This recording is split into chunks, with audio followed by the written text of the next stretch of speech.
noite, irmãos. Que a graça e a paz do Senhor continue multiplicando no nosso meio nessa noite. Amém? A palavra diz, está escrito em Provérbios 3, 5 e 6, diz assim a palavra do Senhor: confia no Senhor de todo o teu coração, todo o teu coração, não te estribes no teu próprio entendimento, reconhece-o em todos os teus caminhos, e ele endireitará as suas veredas. Amém? Você confia assim de todo o coração? Todo não é parte, não é você chegar para o Senhor com a agulha na mão e falar assim: olha, aqui, esse território todo aqui é minha vida, tudo o Senhor manda, aqui na ponta dessa agulha eu mando. Deus fala: então manda sozinho tudo. Confiar de todo o coração é, como dizia um pastor, o pastor Almir Guimarães, que já está na glória, ele falava, é confiar tudo mesmo, de todo o coração, não sobra nada. E é isso que a palavra está nos desafiando: confiar de todo o coração, não estribar no próprio entendimento, é não ficar conjecturando. Quando nós entramos para o caminho da conjectura, é uma erva daninha para a fé, mata. O irmão estava aqui compartilhando e eu estou com 67 anos, mas eu não lembro às vezes das pessoas, do nome. Hoje eu passei uma vergonha lá na igreja do pastor Zé Ernesto, assim, porque eu não lembro da pessoa. A pessoa falou: não é possível que você não está lembrando. Não lembro. Mas se a gente perguntar para o irmão que estava aqui dirigindo o louvor, como é que é o nome do irmão? Cadê ele? Juninho. Pode confiar? Pode confiar? E ele falou aqui na frente: glória a Deus. Você falou isso, não? Ou eu que ouvi alguma coisa parecida? Quando você contou, você falou glória a Deus por causa da Isabela? Falou ou não? Falou. Tem muito tempo que você não fala glória a Deus? Mas nem esse glória a Deus assim, sabe? É glória a Deus. Isso não é coisa de pentecostal. Isso é coisa de quem caminha o dia a dia com o Senhor e vê a ação do Senhor. Como que quando eu que estou atrapalhando aqui ou não? Não, né? Posso andar aqui? Imagina quando ele falou com a moça, a esposa: você está grávida, e ela vai lá e faz o exame. Como é que foi? Né? Como é que foi? Foi assim, um glória a Deus presbiteriano? Como eu sou presbiteriano, viu, Franz? Nós dois, daqueles antigos, bem tradicional. Mas tem gente de falar um glória a Deus assim. Lembra no passado, quando a gente orava pelo chumbinho e o Senhor manifestou o poder dele? É um glória a Deus assim: glória a Deus do Fran, glória a Deus. Amém, irmãos? Não tem jeito, irmãos, não tem jeito. É um glória a Deus, é um glória a Deus, é por aquilo que eu orava, por esse menino orava eu, né, Natália? Natália, a Flavinha também tem essa lembrança. É porque confia de todo o coração. É quando a gente confia de todo o coração. E eu tenho notado, irmãos, não sei se os irmãos têm visto a mesma coisa, eu tenho visto a igreja não é a igreja aqui, a igreja um pouco confusa. Você não vê a igreja um pouco confusa? A pessoa manda um WhatsApp assim: Tereza, olha, sabemos pois que todas as coisas cooperam para o bem daqueles que amam a Deus. Aí você responde: amém, aleluia, é isso mesmo. E daí um pouco a mesma pessoa manda para você mais um outro versículo: tudo posso daquele que me fortalece, amém, glória a Deus. E daí um pouquinho ela fala: você viu o que aconteceu em Brasília? E daí um pouquinho ela posta lá na rede social dela uma garrafinha de cerveja. A igreja está confusa, o coração está num monte de coisa, está confusa. Meus irmãos, Deus é maravilhoso demais. Ontem Mirtes foi ao culto com a minha filha, ouviu uma senhora que ela conheceu, e eu fiquei lá no hotel com os dois meninos, o Gabriel e a Sofia. E aí os dois queriam dormir no meu quarto, então estava difícil né? E eles deitaram e eu comecei a falar com eles da Bíblia. Comecei a contar a história de Eliseu para eles. E foi muito interessante aquele tempo que nós passamos ali conversando assim com duas crianças, né? E aí eu orei a Deus, o Augusto Augusto falou, você tem que me dar um tema.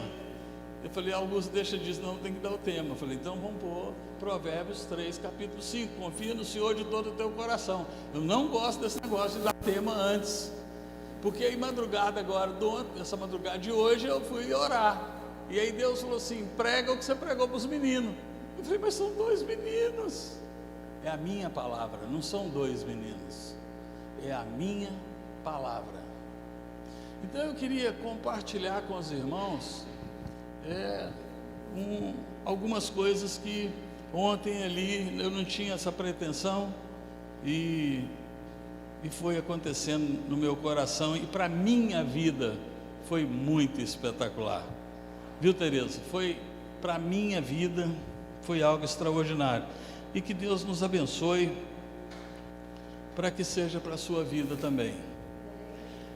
E eu queria te pedir permissão para a gente ter alguns minutinhos, como ora por alguém, não deixa ninguém sem oração.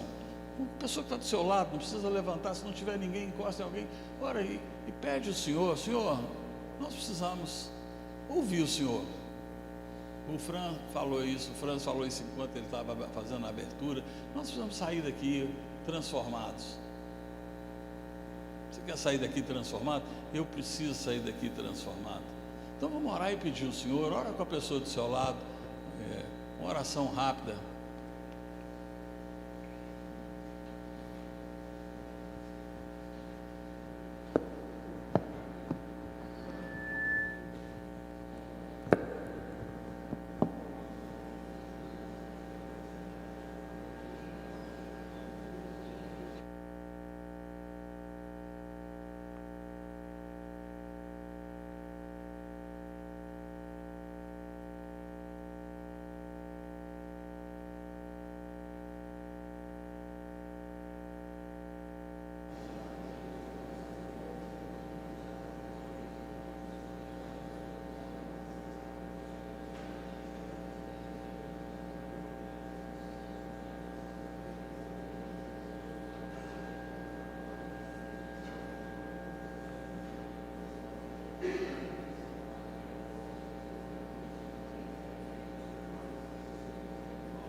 Senhor, te louvamos, o Senhor é o Deus que ouve a nossa oração e nos responde. Nós te louvamos, que o Senhor possa falar ao nosso coração nessa noite e nos desafiar a mudanças. Precisamos tanto, em nome de Jesus, Senhor.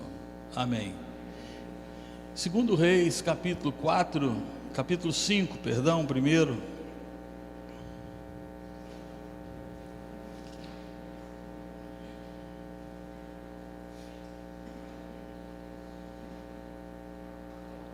Segundo Reis, capítulo 5, no verso 27 diz assim: portanto, a lepra de Naamã se pegará a ti, e a tua descendência para sempre. Então saiu diante dele leproso, branco como a neve. Quem lembra de quem se trata? Hein? Geazi. Posso chegar aqui? Posso, né? Geazi. Geazi, nós não temos muitas informações sobre Geazi. Geazi, você vai ouvir de Geazi em 2 Reis, capítulo 4, 5 e no 8. Mas o pouco que nós ouvimos de Geazi é suficiente para Deus ministrar o nosso coração aqui nessa noite. Primeiro, Geazi era servo de Eliseu. Segundo os grandes entendidos da palavra, Elias começou escolas de profetas naquela época, e Eliseu deu sequência. Quando Elias ia ser assunto aos céus, ele encontrou com Eliseu e falou com Eliseu: olha, fica aqui. Eliseu: não, o que você quer? Eu quero porção dobrada. E ele falou: dura coisa pediste, se você me ver subindo, você vai ter. E aí Elias muda de cidade uma vez, Eliseu vai atrás, chega lá, tem um monte de jovens lá da escola de profeta, e eles chegam e falam assim: Eliseu, você está sabendo, Deus vai tomar Elias hoje? Ele falou: e eu não sei. Claro que eu sei. E aí viaja para outra cidade, chega lá, tem um monte de menino também da escola de profeta, e eles vêm correndo no Eliseu e falam: Eliseu, Deus vai tomar Elias, e eu não sei. E Elias vai para a terceira cidade, e Eliseu vai junto dele, e a mesma coisa acontece lá. Nós conhecemos muito bem essa história. E Elias passa o rio, joga a capa, e quando ele sobe, ele joga a capa, Eliseu pega e joga, e o mar, e o rio abre, e ele passa de novo. E ali ele encontra com aqueles meninos, eles falam: talvez Deus só arrebatou ele, deixou ele em algum lugar, vamos procurar. Todo mundo conhece essa história. Então tinha muita gente ali, muitos jovens naquelas escolas de profetas, e lá estava Geazi. Geazi participou com Eliseu de um momento muito interessante. Eliseu passava sempre numa cidade, lembra disso, Minho? Sempre numa cidade, e lá tinha uma mulher casada que não tinha filho, e essa mulher via Eliseu passando, e ela falou: a gente podia, né, fazer alguma coisa, né, Tereza? Falar: vamos construir um quarto aqui para ele. Colocaram uma cama, colocou uma mesa, uma cadeira, uma lâmpadazinha para esse homem ficar aqui. E ela começou a tratar Eliseu bem. Eliseu ficava muito lá, e Eliseu, como sempre uma pessoa de Deus ele quer abençoar. Não foi isso que Deus falou com Abraão? Se é tu uma bênção, não é assim? E Eliseu procurava alguma maneira de abençoar aquela mulher, mas ela vivia na terra, ela era amigo de todo mundo, amigo das lideranças, dos governadores. Mas o Geazi falou: ela não tem filho, o marido dela é velho. E ele falou com a mulher: olha, daqui um ano você vai ter um filho. E aquela mulher falou: não mente para mim, não mente. Mas o menino veio, e o menino cresceu, e o menino foi trabalhar com o pai, possivelmente lá na roça do pai, e possivelmente com o calor do dia, aquele sol na cabeça, ele começou a sentir uma dor de cabeça, e ele reclamou com o pai falou: vai lá com sua mãe. E ele foi para a mãe, deitou no joelho da mãe, e ali ele ficou e morreu. O que a mulher faz? Ela pediu o marido para mandar um dos rapazes selar um jumento, e ela foi na casa do profeta Eliseu. E Eliseu é um homem que, se você ler a história de Eliseu é extraordinário. Deus fala com Eliseu sempre: o rei vai descer para tal lugar, não passa por ali, está vindo um sujeito aí. Ele fala, mas Eliseu falou assim: gozada, ela está vindo, Deus não me revelou por que ela está vindo. E ele fala com Geazi, vai lá e pergunta para ela se está tudo bem com ela, com o marido, com o filho. E Geazi saiu correndo, chegou na mulher, perguntou para ela, e a mulher falou com ele: está tudo bem. Essa é a primeira informação interessante. A mulher não falou com Geazi: não, sabe aquele menino, Geazi? Não, a mulher, ela não confiou nele, não. Ela falou: não adianta nada falar com esse menino, não. Ela tinha alguma coisa. E ela chegando lá, a Bíblia narra, e eu creio que foi mais ou menos essa cena, a mulher se prostrou, Chumbinho, no pé do Eliseu, e agarrou nos tornozelos dele. Vem cá, Chumbinho, você vai ser o Geazi aqui, para a pessoa entender melhor o que eu estou falando. Não precisa chegar muito perto não, fica aqui. Não, aqui, aí, a mulher está aqui, ela prostrou aqui, está segurando no pé do Eliseu aqui, e eu sou o Geazi. E Geazi tentou tirar a mulher, tenta tirar a mulher. Não foi, sabe, não foi assim, foi com violência.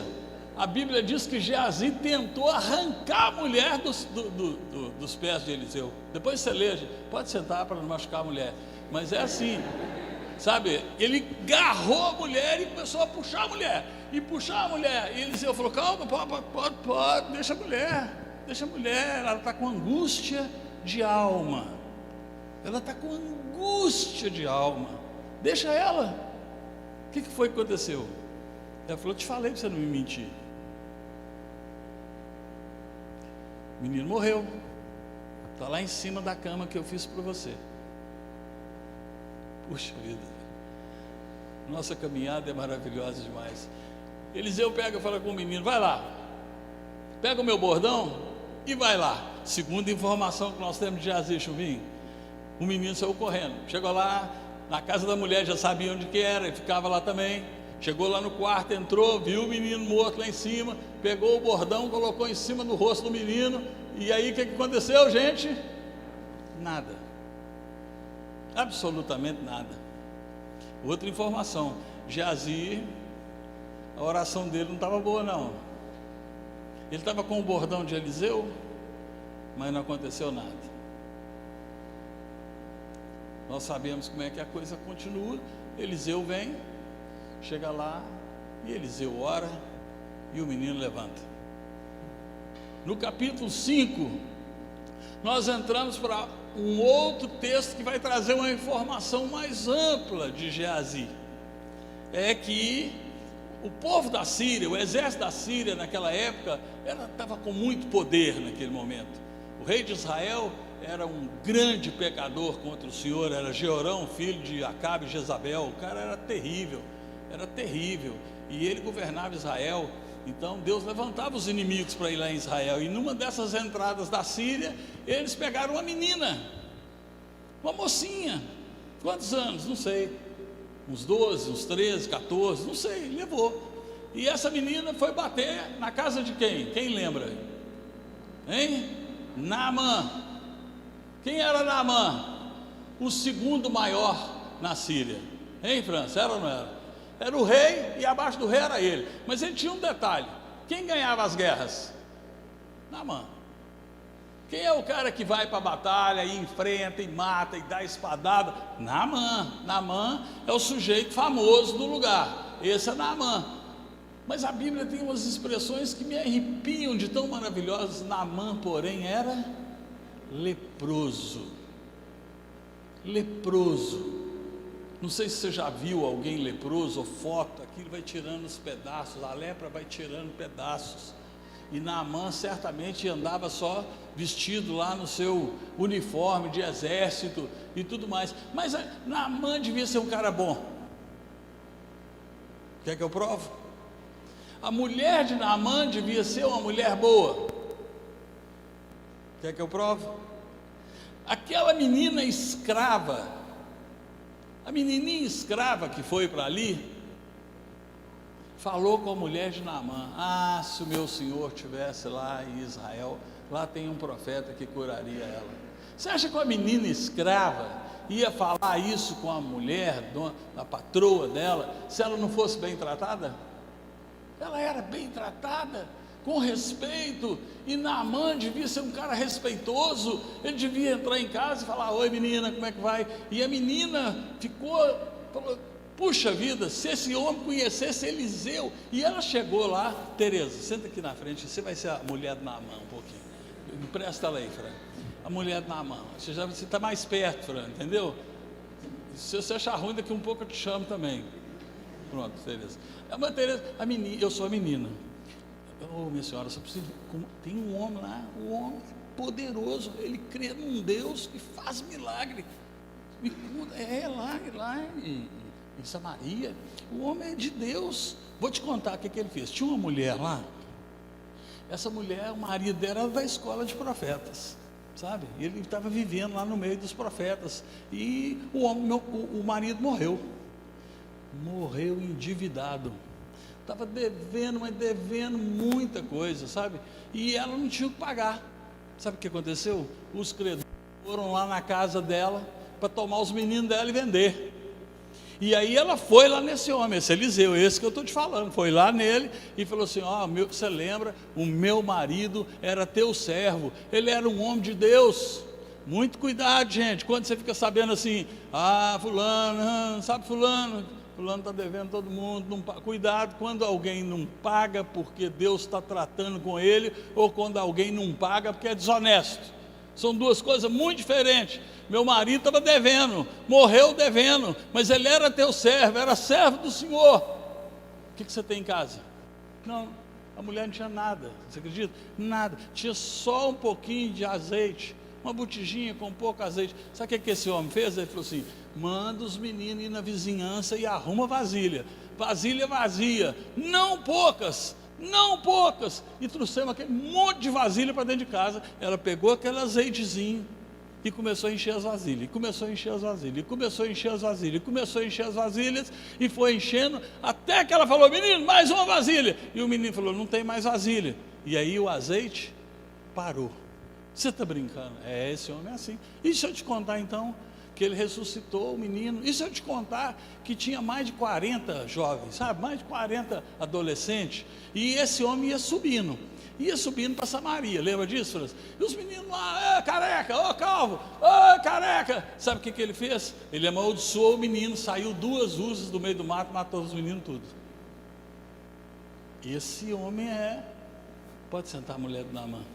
Obrigado. Esse homem é um homem de Deus, ele pode curar Naamã. A mulher então falou para Naamã, e Naamã foi o rei, e o rei fez uma carta para o rei Jorão: olha, está indo aí meu servo, quando chegar aí cura ele. Jorão quase morreu, falou: isso aí, ele está arrumando um jeitinho de arrumar uma confusão com a gente, como é que eu vou curar? Como que eu vou curar? Mas Eliseu ficava sabendo das coisas, e Eliseu falou: manda o homem vir aqui, vai saber que tem profeta em Israel. E foi lá o homem, Naamã foi lá, cheio de lepra, levou muitos soldados, Naamã levou vários camelos, e ele foi lá, e chegou lá, e segundo a expectativa que a Bíblia diz de Naamã, ele achou que Eliseu ia vir reverenciá-lo e fazer aquela oração e tal, e impor não sei o que, e Eliseu nem apareceu. Mandou falar com ele, mandou ele mergulhar lá no Rio Jordão 7 vezes. O homem ficou bravo demais. Ele: na minha terra tem Albana e Farfar, que são rios muito melhores do que esse Jordão imundo aí. Você acha que eu com a carne exposta, eu vou mergulhar aí cheio de bactéria? Vai piorar tudo. E sabe o que ele fez? Foi embora. A Bíblia diz que ele foi embora. Mas o pessoal que estava com ele também gostava dele. Naamã era um cara bom. E um falou assim: meu pai, por que você não faz o que ele pediu? Se fosse uma coisa difícil demais, você não faria? Vai lá. E ele resolveu ir.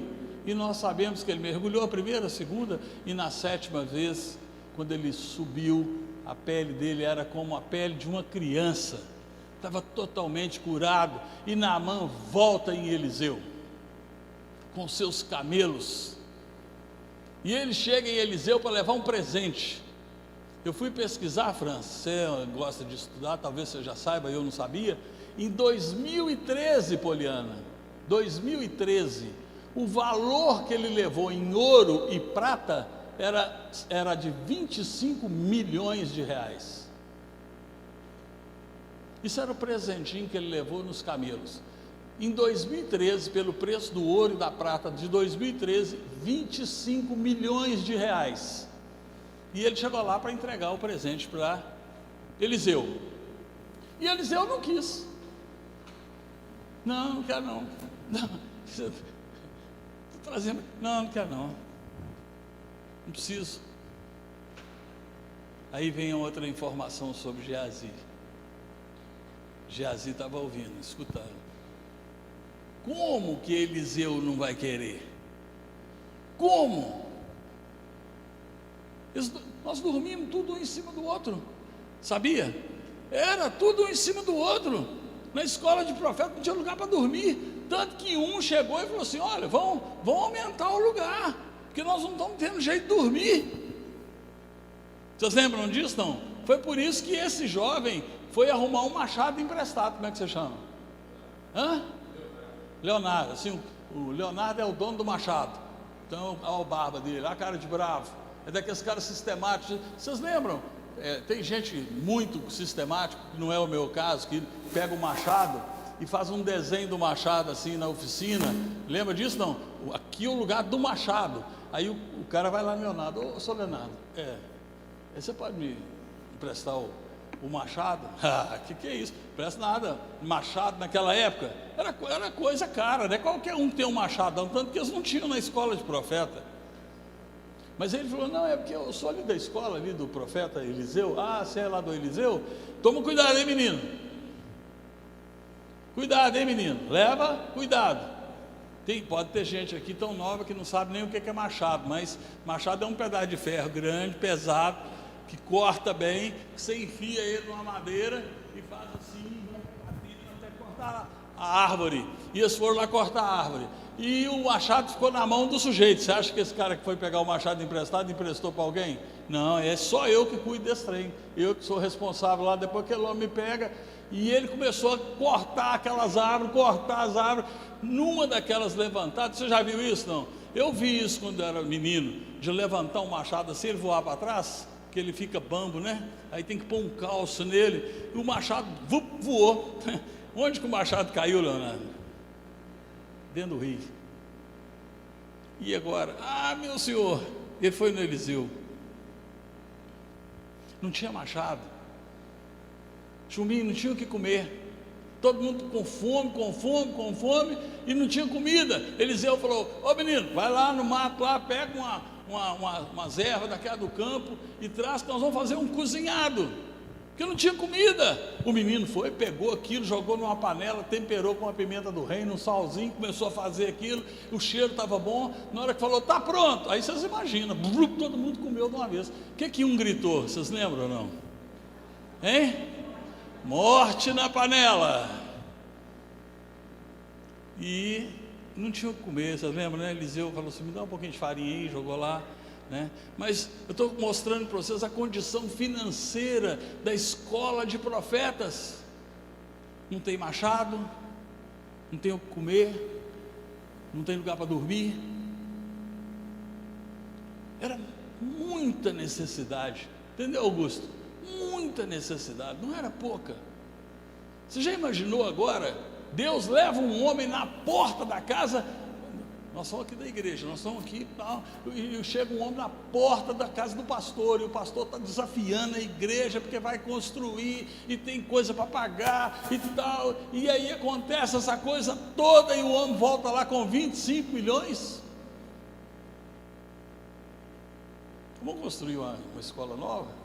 Um prédio grande, nós vamos fazer isso, vamos comprar um monte de coisa nova, desses equipamentos assim que filma, é ou não é? E dá um testemunho na igreja. Glória a Deus, ganhando 25 milhões assim, Deus trouxe. Não quero. E ele foi embora, levou só um saco de terra. Lembra disso? Levou um saco de terra. Mas nós estamos falando de Geazi. Geazi estava ouvindo tudo isso. E o Geazi correu atrás de Naamã. Ele tinha já afastado um pouco, a Bíblia diz, ele correu atrás de Naamã.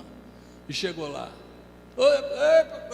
Aí Naamã parou: pode falar. Falou: não, é porque chegaram 2 homens lá, o Eliseu mudou de ideia. Você pode me dar aí um pouquinho aí? Aí o cara deu para ele. O que Geazi ia fazer com esse dinheiro? Vocês sabem, não? Sem conjecturar, está escrito. Sabe não? Vou ler para vocês, hein? O que Geazi ia fazer com o dinheiro? Tendo chegado ao outeiro, tomou as suas mãos e os depositou na casa e despediu aqueles homens que se foram. Ele trouxe tudo, chegou perto assim, ele foi, entrou lá para dentro da casa dele lá e guardou tudo e foi lá para perto de Eliseu como se nada tivesse acontecido. E Eliseu perguntou para ele: onde é que você foi, Geazi? Eu? Fui lugar nenhum não, hein? Não saí daqui, estou aqui. E Eliseu falou assim: acaso eu não fui com você em espírito? E não vi o que aconteceu? Olha bem, acaso porventura não fui contigo em espírito quando aquele homem voltou ao seu carro a encontrar-te? Era isso ocasião para tomares prata, vestes olivais, vinhas, ovelhas, bois, servos e servas?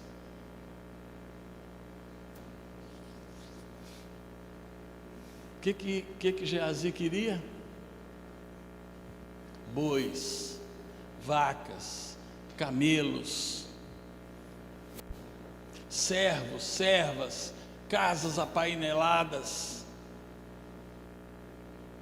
Isso é o que Geazi queria. Sabe por quê, Adeildo?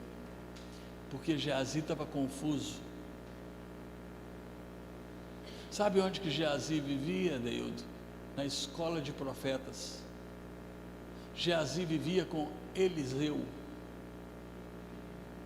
Geazi viu ou ouviu dizer de Elias que Deus fez descer fogo do céu e consumiu tudo e lambeu a água. Esse era o lugar de habitação de Geazi. Geazi via milagres, ele não ouvia falar de milagres, ele via milagres acontecendo. Mas o coração de Geazi estava confuso, era um coração raptado.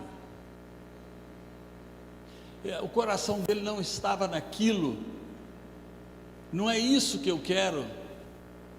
O que eu quero são servos, servas, vinhas, bois, ovelhas.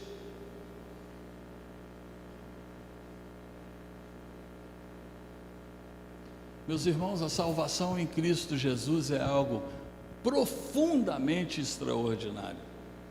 Quando Jesus falou está consumado, é porque está consumado mesmo. Quando a palavra diz de fora a fora na Bíblia, não temas, ou seja, não tenha medo, não tenha medo, não tenha medo, é porque está consumado, não precisa ter medo. O Senhor da provisão já fez tudo. Um dos homens que mais me impressionou na vida, pastor Russell Shedd, ele era batista. Hoje conversando com o pastor Zé Ernesto, e a gente lembrando, ele conhecia a Bíblia toda no original, ele conhecia o Novo Testamento de cor, no original.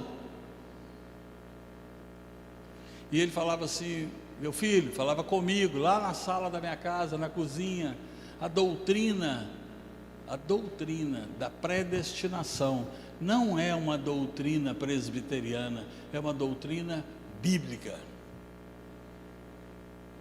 Se você está aqui dentro e é verdadeiramente convertido ao Senhor, se o Espírito Santo do Senhor testifica no seu coração que você é filho de Deus, se você crê com todo o seu coração que você tem uma marca de sangue, como aquela marca que foi feita nos umbrais das portas no Egito, e você está selado pelo Espírito Santo, tudo foi feito, está tudo consumado. Nós precisamos é de confiar. Esse Deus que faz o machado flutuar não mudou. O Deus que pega 500 ml, 100, 200, 1 litro, não sei quanto, e vai enchendo vasilhas vazias, até não ter mais vasilhas vazias, esse Deus não mudou. O Deus que que me resgatou das trevas para a sua maravilhosa luz, me deu juntamente com Ele todas as coisas. É isso que um homem comum como você e como eu, quando a Bíblia chega lá em Tiago capítulo 5 e fala assim: Elias era homem semelhante a nós, sujeito às mesmas paixões, mas orou com instância para que não chovesse, e não choveu por 3 anos e meio, e nem orvalho caiu. Um homem semelhante a nós, semelhante a qualquer um de nós nascido de novo aqui nessa noite.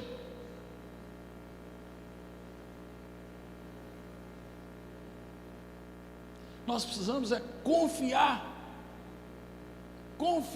de todo o coração, e não continuarmos sendo um povo confuso, um povo que está sendo levado por indignações mundanas, seculares, loucas e absurdas. A indignação é uma erva daninha para a nossa fé.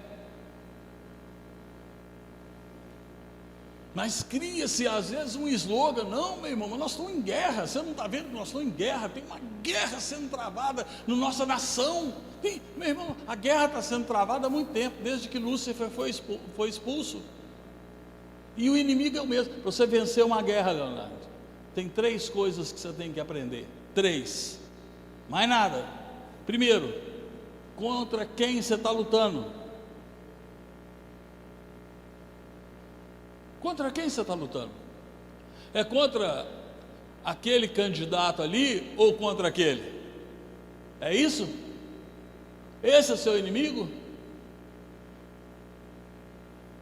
A Bíblia é a palavra de Deus. Pastor Wilson de Souza, fundador lá da 8ª igreja, ele falava assim: está escrito, não discute, não está escrito, não inventa. E está escrito, Efésios capítulo 6, porque a nossa luta não é nunca contra sangue ou carne, nunca, não é contra pessoas, circunstâncias, situações, nunca. A nossa luta é contra, antes fosse contra essas loucuras todas, seria muito fácil, muito fácil. Eu estou com 67, você está com quantos, Fran? Menos, né? Pouco menos. Você pegou um monte de plano aí para trás, tomou o dinheiro, voltou o dinheiro, não voltou o dinheiro, mudou isso, pegou igual eu ou não pegou? E nós estamos aqui. E aí? Meu Deus governa, e o seu? O meu Deus está num trono, e Ele não governa só o Brasil, não, Ele governa o universo inteiro. Não há o que temer. Não há o que temer. Então a luta é contra principados, potestades, dominadores desse mundo tenebroso, forças espirituais do mal. São demônios inteligentíssimos, não tem como vencê-los se não for pelo Espírito Santo do Senhor. A luta é contra esse demônio. Segunda coisa que você tem que saber: onde que é travada a luta? Onde? Qual que é o campo de batalha? Regiões celestiais. É lá que é travada a luta. Não é aqui no âmbito aqui.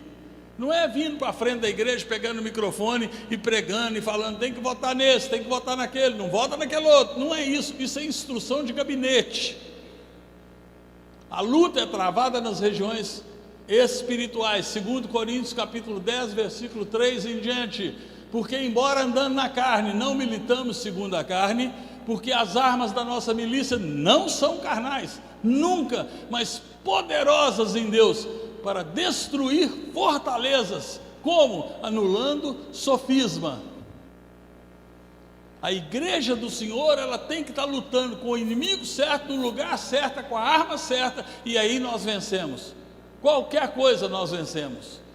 Anular sofisma é anular verdades naturais. Sofisma, se você olhar no dicionário, está lá escrito que é uma mentira, é um engano. Mas no mundo espiritual, sofisma é uma verdade natural. Tinha um homem de 3,6 metros de altura aproximadamente, fortíssimo, guerreiro desde a mocidade, e esse homem ameaçava o exército de Israel durante 40 dias. Isso era mentira ou era verdade? Era um holograma aquele gigante? Ou era um cara forte toda a vida que matava mesmo? Era um gigante. E aquele povo corria dele durante 40 dias, ó o gigante, ó o gigante, ó o gigante. Mas chega Davi lá e como que ele faz? Ele anula o sofisma. Como que ele anula o sofisma? Quem que é esse incircunciso? Anulou o sofisma. Gigante? Que gigante? Quem é esse incircunciso que está afrontando o exército do Senhor? Quem é esse? Tu vens contra mim com espada, com escudo, eu porém vou contra ti no poder do meu Senhor. É isso, arma certa, lugar certo, inimigo certo. A igreja não pode estar confusa, ela tem que estar servindo o Senhor de todo o seu coração.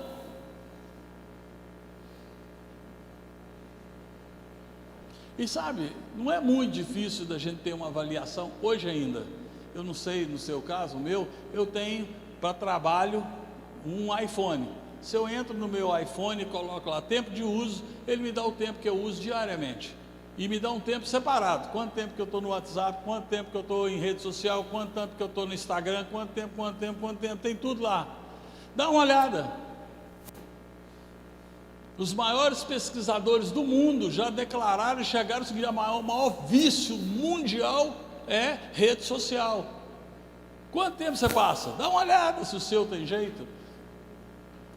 Vê quanto tempo você está lendo a Bíblia, quanto tempo você está orando, e principalmente, muito principalmente, quanto tempo você está passando contemplando o Senhor. Sem contemplação é brincadeira, não tem nada. Não vai chegar a lugar nenhum. Não adianta você ler e vai embora. Ler e vai embora. Não adianta. Tem que deixar o Espírito vivificar. Você tem que ler um pedaço da palavra de Deus e parar diante do Senhor e falar: Senhor, fala ao meu coração. O que o Senhor está querendo dizer com esse texto? Confia de todo o coração. Eu estou confiando, Senhor. Eu estou gastando meu tempo com o Senhor. As coisas que eu estou vendo, fazendo, são coisas que geram fé. Paulo, escrevendo aos Romanos, ele fala: e tudo aquilo que não gera fé é pecado. Por quê? Porque o meu justo vive é por fé. Então eu estou falando de coisas, irmãos, que podem acontecer com a gente. A gente pode estar igual Geazi, na casa do profeta, na escola do profeta. A gente sabe tudo de profeta, a gente vive lá dentro, a gente sabe de milagre, a gente sabe como é que ora, a gente sabe como é que é isso, como é que é aquilo, sabe, Geazi sabia isso tudo, mas o coração dele não estava bem firmado no Senhor. Se nós estamos lendo a Bíblia direito, nós estamos vivendo um tempo em que é urgente um avivamento, urgente um avivamento, e eu particularmente creio que o avivamento vai vir em lugares e igrejas pequenas, não vai vir no meio de grandes multidões, de grandes ajuntamentos, de coisas de tecnologia tão extraordinária. Não creio. Eu creio que vai vir no nosso meio.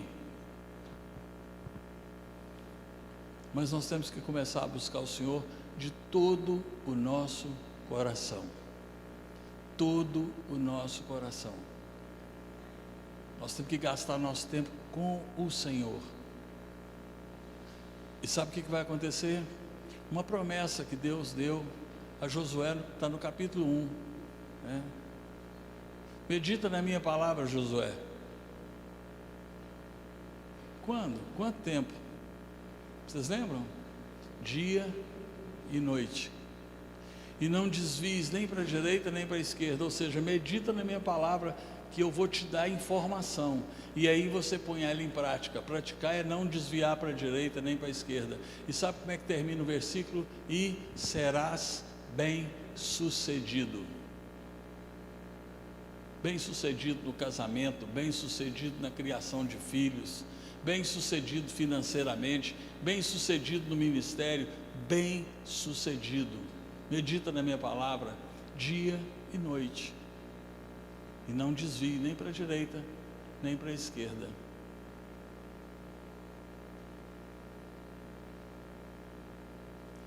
A decisão é nossa. Nós é que decidimos como é que nós vamos viver o amanhã. Se nós vamos considerar o que o Senhor fala. Jesus, escrevendo ali o Sermão do Monte, ele fala: considerai. Nessa noite, o que o Senhor está falando conosco é: considera. É a minha palavra. Considera. Senhor, nós te louvamos muito nessa noite, por estarmos reunidos aqui, porque a tua promessa que não falha, é que quando nós reunimos em teu nome, o Senhor vem para o nosso meio, e por causa da tua promessa, da tua palavra, o Senhor está aqui em espírito, e o Senhor nos contempla como indivíduo. O Senhor está contemplando cada um como indivíduo. O Senhor sabe o nome, o dia que nasceu, sabe tudo que passa no coração. O Senhor nos conhece, e a tua palavra diz que o Senhor nos amou de tal maneira que o Senhor deu o seu único filho por amor a nós. É isso que Paulo entendeu quando ele em Romanos 8, de 31 para frente, ele diz: que diremos, pois, à vista dessas coisas? Se Deus é por nós, quem será contra nós? Aquele que não poupou o seu próprio filho e antes o entregou por amor a nós, acaso não nos dará juntamente com ele todas as coisas? É isso que ele entendeu, e é isso que nós precisamos entender. Somos teus, somos ovelhas do teu pastoreio, menina dos teus olhos. Oh, meu Senhor, visita-nos em nome de Jesus e traga um desafio para o nosso coração de considerar. São decisões. Não é que um anjo vai descer e vai explodir uma coisa ou outra. Decisões. Eu decido, como Daniel, decidir firmemente não se contaminar. Nos ajuda, Senhor, nessa noite, que alguns do nosso meio possam sair desafiados assim. Em nome de Jesus te pedimos e te agradecemos. Amém. Amém.